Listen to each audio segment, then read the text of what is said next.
I just published a video on how to trade the wheel option strategy, including 3 backtests in Tesla, Nvidia, and strategy. But in this video, I want to drill down on one simple rule that can dramatically improve wheel performance and talk about the pros and cons of implementing this strategy. I'm going to show you how this simple adjustment works by using a Tesla wheel backtest. We're starting in January 2025 to March 2026. To start the wheel, we're going to sell a 30 delta cash secured put in the standard monthly expiration closest to 60 days out. If the put expires out of the money, we will sell the next 30 delta put in the next standard monthly cycle, again targeting 60 days. If the put expires in the money, we will get assigned 100 shares of stock, and that means we buy 100 shares with the cash we set aside when selling that cash secured put. On the next trading day, we will sell a 30 delta call 60 days out, and this starts the covered call portion of the wheel strategy. If the call expires out of the money, we repeat the process, selling another 30 delta call approximately 60 days out. But if we do get assigned, we sell our 100 shares at the strike price of the call, and then we go back to step 1, which is selling cash secured puts. If you're not sure what I mean by using a delta to select the strike price, let's use a quick example with Tesla. Tesla is trading for $348.95, and in the 67-day expiration cycle, we can see I have the calls on the left and the puts on the right in this options chain. I can look at the delta of every strike price for the puts. We can see that the 30 delta put has a strike price of $325, so I would sell this put option, collecting $1,537, and this would start my cash secured put portion of the wheel strategy. Now, once I get assigned on the cash secured put, I will have 100 shares of stock, and then I would go to the 30 delta call, which in this case would be the $395 strike. So I would sell that call option for $1,098, and then I would have this risk profile, which is this covered call position. And that's how we're choosing the strike prices for the cash secured puts and the covered calls in this test. Here are the results of the initial test. I'm assuming $40,000 in starting capital, since that's the approximate cost of 100 shares of Tesla at the beginning of this period. We're comparing the wheel strategy versus buying 100 shares and holding them. On the downside, the wheel strategy outperforms because when you sell cash secured puts with strike prices below the stock, you don't have as much downside risk as compared to buying 100 shares.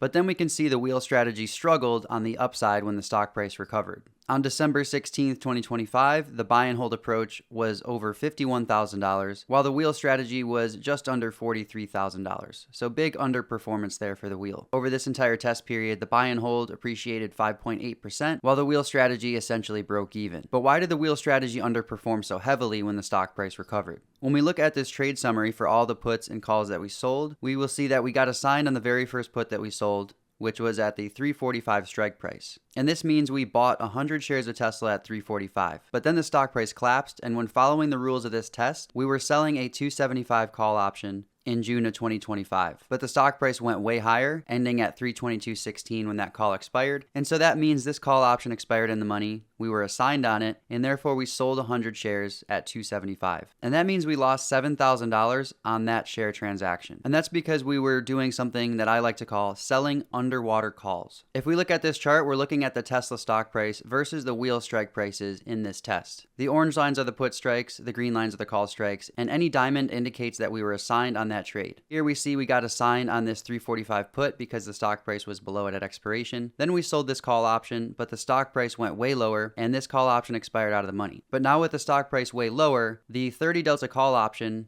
was this strike price here. And we can see that this strike price is way below the put strike that we got assigned on. And by selling a call option below where we purchased the shares, we are essentially agreeing to sell our shares at a loss if we get assigned on this call option. And that's exactly what happened here because the stock price went way higher. And the adjustment I'm going to make to this strategy is what I'm calling the patient wheel, which is if we got assigned on a put at a 300 strike price, don't sell calls if the 30 delta call is less than $300, which is the price that we purchased the shares at when we got assigned on the cash secured put. For example, if these are our strike prices and these are the deltas of the call options, if the 30 delta call is at the 280 strike, we would not sell this call option. We would simply wait because this strike price is below where we bought the shares. And here's an updated strike price chart when we make that adjustment. When the stock price got way down here, this shaded region shows when we were waiting and not selling call options until we had a 30 delta call that was at or above the strike price of the put we got assigned on. So we just have 100 shares here, and we're not selling covered calls. The stock price recovers, and eventually we are able to sell a call option that is at or above the put strike that we got assigned on. But how did this simple change impact the P&L of the wheel strategy over that test period? This is the updated performance comparing all three strategies. We have the buy and hold, we have version 1, which is named the mechanical wheel, pun fully intended, and then we have version 2, which is the patient wheel, where we are not selling covered calls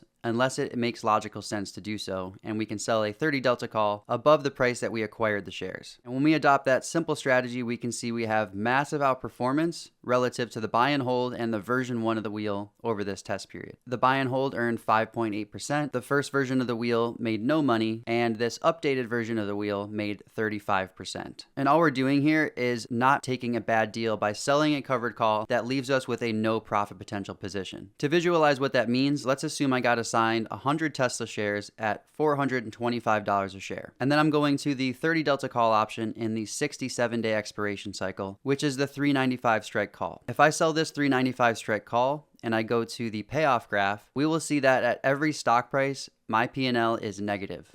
This means that if the stock price goes above my strike of $395, doesn't matter how high the stock price goes, my P&L is capped out at a $1,900 loss. And that's because if I bought 100 shares at $425 and then I sell the $395 call, I'm creating a position for myself where I'm agreeing to sell my shares at $395 if I get assigned on that call. And that's much lower than the price I paid for the shares. When we look at the trade summary for this wheel, we can see that our share P&L column goes from a negative 7,000 to a positive 2,000 because we were patient and didn't sell call options with strike prices below where we got assigned. And that waiting period was between April 17th and May 9th, where we were simply holding the shares of stock and waiting for a recovery in the shares. But this strategy isn't foolproof because it assumes that the stock price will recover. Here is the full wheel test on MicroStrategy from January 2025 through February 2026. We can see that all strategies struggled quite a bit, but the wheel strategies massively outperformed and didn't lose nearly as much money as the buy and hold. The buy and hold approach lost 57%, but both wheel strategies lost between 26 and 30%. The first version of the wheel continued to sell calls and continued to collect premium, which provided more downside protection and additional profits as those call options expired worthless since the stock price never recovered. This is not a foolproof strategy by any means, but if you do have a correction in a stock that you really like, which should be the case if you're trading the wheel, then to me it makes sense to not sell call options if it creates a scenario where you can't make money in a recovery. The benefits of using this approach is that if the stock price does collapse and you get assigned on that cash secured put, you're going to own 100 shares of stock, and that means if the stock price makes a strong recovery, your position value is going to skyrocket. But if you get assigned shares and the stock price is way lower, and then you start selling calls, you're capping your upside, and therefore if that recovery happens, especially a really strong recovery, your position value is not going to recover nearly as quickly as it would if you simply held off on selling covered calls until the stock price is higher. Hopefully this video helped you understand the different approaches available to you as a wheel trader. Thank you for watching this video. My name is Chris from Project Option. Be sure to check out my full How to Trade the Wheel option strategy video linked right here. If you're interested in more resources to help you as an options trader, check out the links in the description below. Thanks again for watching, and I'll see you in the next one.